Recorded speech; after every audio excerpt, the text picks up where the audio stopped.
going on, guys, and welcome back to another Pokemon Ultra Sun and Moon Wi-Fi battle. Today, I have another underused match. I am using the same team as I was in the previous video. Honestly, these guys are just really fun to use, and I've been having a swell time with this team. So yeah, looking at my opponent's squad, he's got some big threats with the Mamoswine, along with like the Arcanine could be a problem. Got a good defense wall on the Milotic. Haven't seen a Sylveon in forever, but let's go ahead and just jump right into this one. Alright, so one thing I did notice from the team preview is that he's not rocking any Rapid Spinners or Defoggers, so he's not going to have any way to get rid of these hazards, so I'm just going to go ahead and lead off with my boy Walnut, as he ends up leading off with his Mamoswine. I'm assuming just for rocks, and honestly I can take any hit from this thing, so I'm just going to stay right in here and just toss some hazards around, as we're both going to set up our Stealth Rocks here. That is fine. I can Rapid Spin these away, so this is actually a great matchup for me. If I do decide to get rid of those, it does give Entei a little bit of trouble, and my team doesn't like it a whole lot, so it's nice being able to have the free option to Rapid Spin. He doesn't have a Ghost type to be able to block it, so he's going to actually switch out that Mamoswine and just go straight into his check to this thing, which is the Arcanine.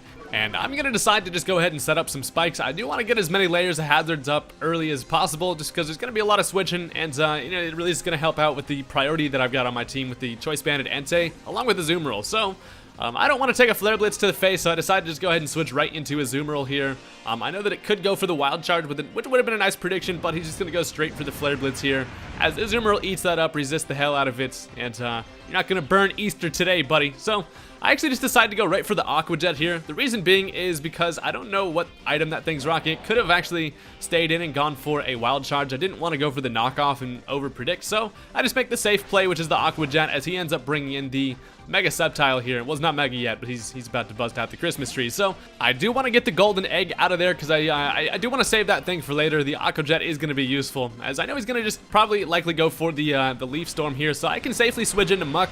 I can handle any special attack from pretty much freaking anything, so that's fantastic. Assault Vest Alolan Muck is becoming one of my favorite Pokemon in the tier, but he launches the tail at me, shoots me right in the face, but it's fine, because I got a big mouth, and I'm just able to swallow that up. It doesn't do a whole lot of damage, and it's going to lower that special attack, so I know he's going to want to switch out. Predicting that, I'm just going to go right for the Pursuit and take care of the threat of the Mega Sceptile early, so I don't have to worry about that thing, and Pursuit actually worked out, so that is pretty awesome, as now he gets a free switch into the Mamoswine. Unfortunately, this thing can just Earthquake and do a whole bunch of damage, so I don't want to lose Alolan Muck, as I'm going to end up switching this thing out here, and I decided to just go right back into Forretress.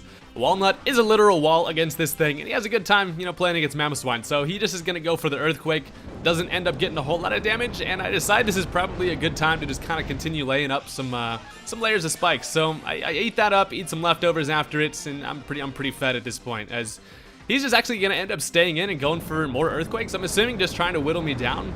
It's going to take him 2 more hits to be able to take me out, as he actually ends up getting a flinch there, which I was like, wait, what? So he must be carrying the item that causes flinch. I think it's like a Razor Claw or something like that. But either way, I can still take another one, so I'm not too worried about it. And I end up just going for the Gyro Ball here. I want to get some damage on this thing before I end up going down. And I figure the hazards that I have up are going to be pretty sufficient, so that's fine. So eating some leftovers here, he is going to be able to take me out with one more Earthquake. I have no reason to switch, because Forretress is pretty much just kind of just fodder at this point. So down goes the Walnut, but you did your job, buddy, and I'm proud of you. I probably should have gone for a Rapid Spin to get rid of those rocks on my end, but not too big of a deal, as I'm going to go ahead and bring in my Sceptile. So at this point, I was going to go ahead and stay regular Sceptile in case he had Ice Shard.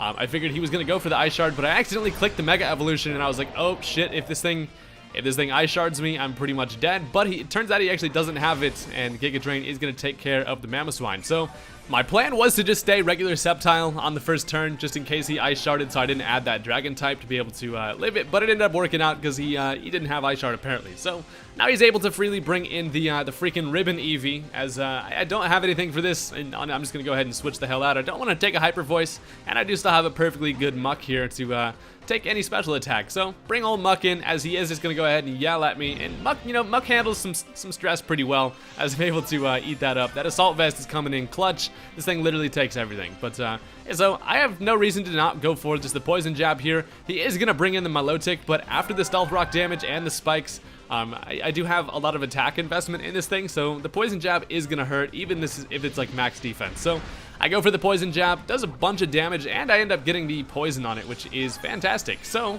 I actually just decided to stay in here. I know that he can only really go for Scald, and I can take one of those and then fire off another poison jab in return. So I'm just gonna go for that, but it turns out to be pretty damn sleepy, and he's gonna go take a nice little rest. So that's gonna get rid of his poison and bring him back to full health, which is unfortunate, but I am gonna go for a knockoff here, which does get rid of its leftovers, and now this thing's sleeping. I see a pretty decent opportunity to switch into my Venomoth, who hasn't gotten to do anything yet.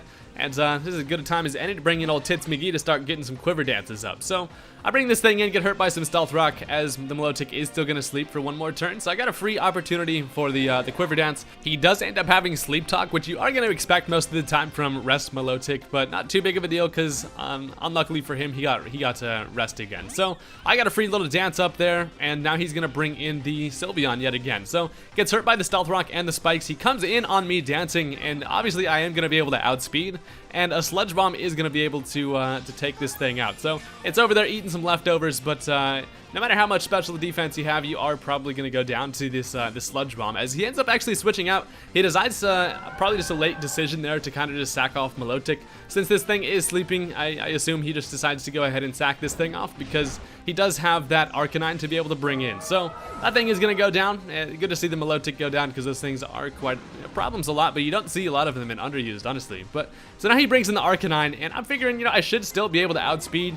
And with the Tentin Lens plus the freaking Quiver Dance, I'm definitely going to be able to take out with a Bug Buzz. But he turns out to be Choice Scarf, and he is going to be able to outspeed me there with a Flare Blitz. And down goes Venomoth, so I wasn't able to get the nice little moth sweep that I was expecting. But the recoil is going to bring this thing down to like 10 HP, as this allows me to bring in my Entei, who is Choice Banded as hell, and I do have Extreme Speed. And at this point, this is kind of how this team is built. Essentially, just the hazards are supposed to whittle things down to the point where both of my Choice Band priorities are able to kind of just come in and clean up. So, an Extreme Speed is going to take that thing down, as now he's just going to bring in the old Absol. And after the Stealth Rock and the spikes, it's looking like I should still be able to take out with this Extreme Speed. So, I go for that. He's not going to be able to Sucker Punch through that. So, that is a dead absolute ponage. And sorry, Absol. I had to do it to you, buddy. But, yeah, so at this point, Entei is kind of just taking names. This team's actually kind of working out how it's supposed to, as Sylveon comes in, gets hurt by some spikes, install that shenanigans, and Extreme Speed is going to take care of it. So that's going to be the end of the match there. I know that wasn't the most climactic battle, but I've been trying to get up as many battles for you guys as possible, and I've been having fun with the underused tier. So that was a good match. Thank you guys for watching. Go ahead and hit that like button on this video if you enjoyed. As always, subscribe for some more Wi-Fi battles, and stay beautiful.